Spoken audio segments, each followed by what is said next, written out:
पात्र होते मोबदल्यासाठी सगळ्यांनी आम्ही मोबदल्यासाठी नोटीस वगैरे दिली होती।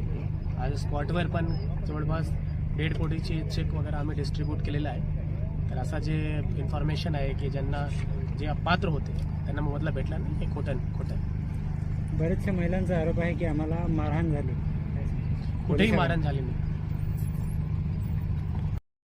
जमिनीचा विषय आम्ही काहीतरी